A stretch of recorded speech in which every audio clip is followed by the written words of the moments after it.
And here we are again at the debut for AtlanticCityBeat.com right here on 96.1 WTTH The Touch.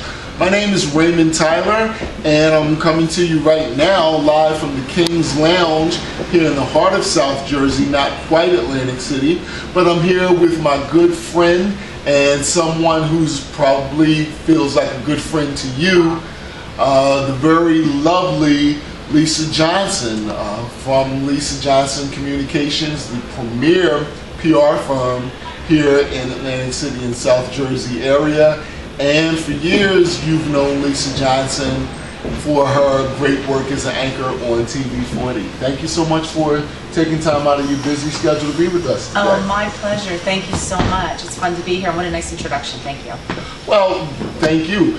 Listen, since we're here and we're talking, let's get right into it. Let's turn back the clock a little bit, because a lot of people do know you from TV40. At the time, other than Pinky Kravitz, there was probably no more popular face of Atlantic City and South Jersey than Lisa Johnson. How did it feel to kind of represent a whole city? Because I know, you know, sometimes for me it gets to be a drag. That is never a drag. Okay, all right. Such a compliment. Thank you so much. Again, thank you for the nice introduction. And no, it was always an honor. I was born and raised here. I was born in the Atlantic City area. I grew up in Linwood and Northfield, so it was fun representing my city. And NBC40 was so new at the time, so we were trying different things. And it was always nice how the community appreciated us and welcomed us. And you know, that's the thing. The difficult thing about NBC40 is it sits in the ADI between New York and Philadelphia. Right. So everybody sees the big sophisticated TV stations, then you see the small station, they make comparisons. But guess what? That small station is the station that is covering the traffic accident that might back up your way to work in the morning, or you know, the fire that might, you know, change something in your business world. Who really cares what's happening in Philadelphia or New York? So it was an honor to be a part of that and bring the local news to the community. Okay. Well, as a local community person, is there a story that you covered back then that kind of still stands out even after all these years? I make it seem like you're old as me. I'm probably older.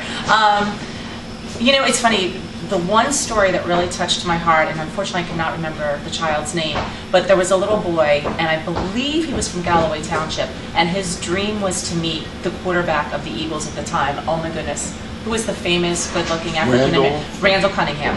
And that was his dream, and he reached out to me as his local news anchor and said, if you can make this happen, and we did. And we introduced him to Randall Cunningham in Philadelphia, and it was just his dream come true. And he passed away a few months later, so he got to experience his dream before he left. And Randall Cunningham couldn't have been nicer, and gave him a jersey and gave him a football. So of all the years I was on TV and all the stories I did, you asked me that question, that's the one that touched my heart. Well, personally, that's the only reason I like to consider myself a celebrity. Right. Because if you are considered a celebrity, it opens the door for you to help people. How important is it for you to have to be able to play that role in opening doors to help people? That's a tremendous role, and you have to take that and deal with it and realize that it's an honor to have that type of seat that you can open doors for people. So it's very important to me, and it's nice to have that access. And I really didn't realize now until, you know, I'm 40, unfortunately, plus, and I didn't realize the power of that, and that you really have to use it judiciously and carefully, because you really can help people. You can help people find jobs, you can open doors for people. People may not know from societal problems of people that might have somebody in jail and they don't know how to deal with that, to someone who's just, you know, having trouble with their Social Security payments. They'll reach out to you, and I know who to call. I know who to call the senator, the Social Security office. So it's a nice honor to be able to help people like that. Right. I want to give a shout out to Pinky, because he helped me kind of understand that with all the great work that he does with Gilda's Club. Nice. Yeah. And the bobbleheads. I was like, you know what? I really have an opportunity, you know, with my voice to do something great like that. Absolutely. So let's fast forward. Tell us about Lisa Johnson Communications, and what do you miss working in the media as the face of the media now working behind the scenes? Believe it or not, I don't. I did it for so long. I was at NBC 40 for over 10 years. I was at Channel 3 in Philadelphia, NBC 10 in Philadelphia on air, and then CBS out in Las Vegas. So I definitely had my fill. And then when I was out in Las Vegas, the gentleman who opened Sands here had opened the Venetian and came to me and hired me as their PR director there. Okay. So that was the switching of the gears. And that, you know, so I don't look back, I don't miss it. The nice aspect though is too that I still get a touch of it because I do Casino Connection updates on NBC 40 on Saturday nights at 11. Oh, I didn't know that. Okay, yeah, so that's cool. so that's fun. So I do, you know, still a little touch of it for one of my clients, which is Casino Connection. But now fast forward to Lisa Johnson Communications. It's so much fun because we're here right now at King's Lounge. That's one of my clients. Giro Soleil in Atlantic City, one of my clients. Revel Entertainment, the Chelsea, hotels and restaurants in Cape May. And we feel like we're a part of their world, and we're part of their business culture. So now I feel like I belong to all these different businesses and that we're part of the team. And as we're trying to revitalize Atlantic City and get more people to come here as a tourist destination, I feel that that's a great role that I'm playing now, the same as a news anchor, Right. in through my clients and promoting my clients, letting people know what's going on in the Atlantic City area, all the great activities we have, all the great restaurants, all the great hotels. So it's kind of the same thing. It's still, you know, media relations. It's just now that I'm not on a TV camera 24/7. Right. I'm actually out in the community meeting and greeting people. Okay, great. If you're just tuning in, this is AtlanticCityBeat.com, at www.AtlanticCityBeat.com, and also at 96.1 WTTH The Touch. We're here with Lisa Johnson from Lisa Johnson Communications, discussing PR, her role in the media, and all that great stuff. Okay, one thing I always like to ask you when I have your ear is, to our people who are listening, what are some of the things they need to take into account before contacting a PR firm or signing a deal for public relations? And is your business ever too big or too small to have a PR firm handle their account? Wow, those are great questions.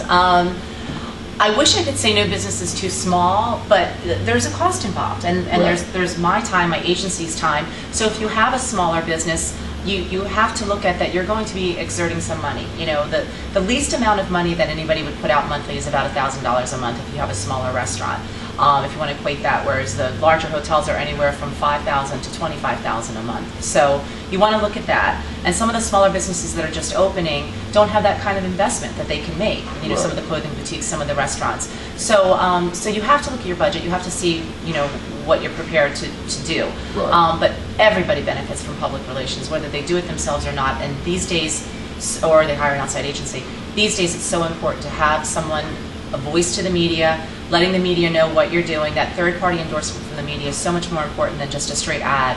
And as Michael could tell from this opening here at King's Lounge, what we did is we brought all the movers and shakers, such as yourself, people who have a voice in the community who will go out and talk about this business and say how fabulous it is. We're also the ones, when we represent a business, we're calling the media. We're saying, hey, guess what? We have this new, whatever, I'm trying to think of something right now. Well, with Revel. Revel is one of my clients, okay? So we just did a release on, you know, new entertainment that's happening at the Social. Yes. And then we make sure that the media comes and covers that. So it's very important to have someone representing you, public relations-wise, to the media, whether it's yourself, whether it's a professional, and a professional has better inroads to the media. So I would recommend it for every business.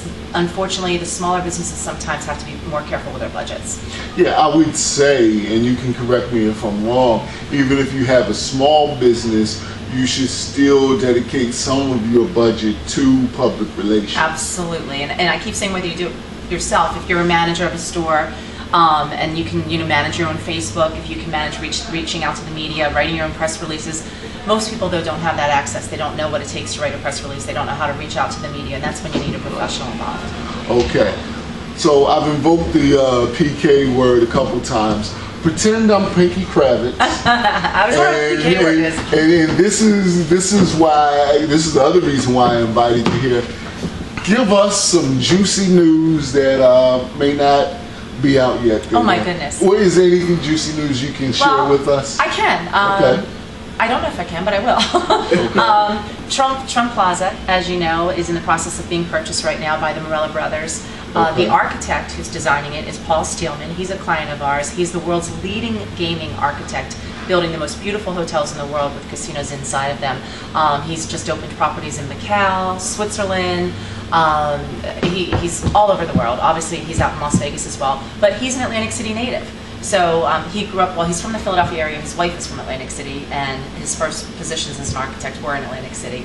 So the experience that he can bring to this Trump Plaza project is going to be tremendous. It's really going to rejuvenate the entryway of Atlantic City's corridor. Right now we go in and you see Caesars to the left when you come on the expressway and Trump Plaza. That's Right. all going to be, it's being intimated, I'm not confirming this, that there will be an Asian theme involved in this. Okay. And whatever the final theme is determined to be, it's going to embrace the boardwalk, so it's going to go out on the boardwalk, so the boardwalk itself will be an entertainment mecca, Right. attached to what is now the Trump Plaza property, attached to beautiful boutiques, restaurants, all the way out to the walk. So it's going to be a whole neighborhood experience, and I think that's really exciting for Atlantic City. Well, that's great. That's great.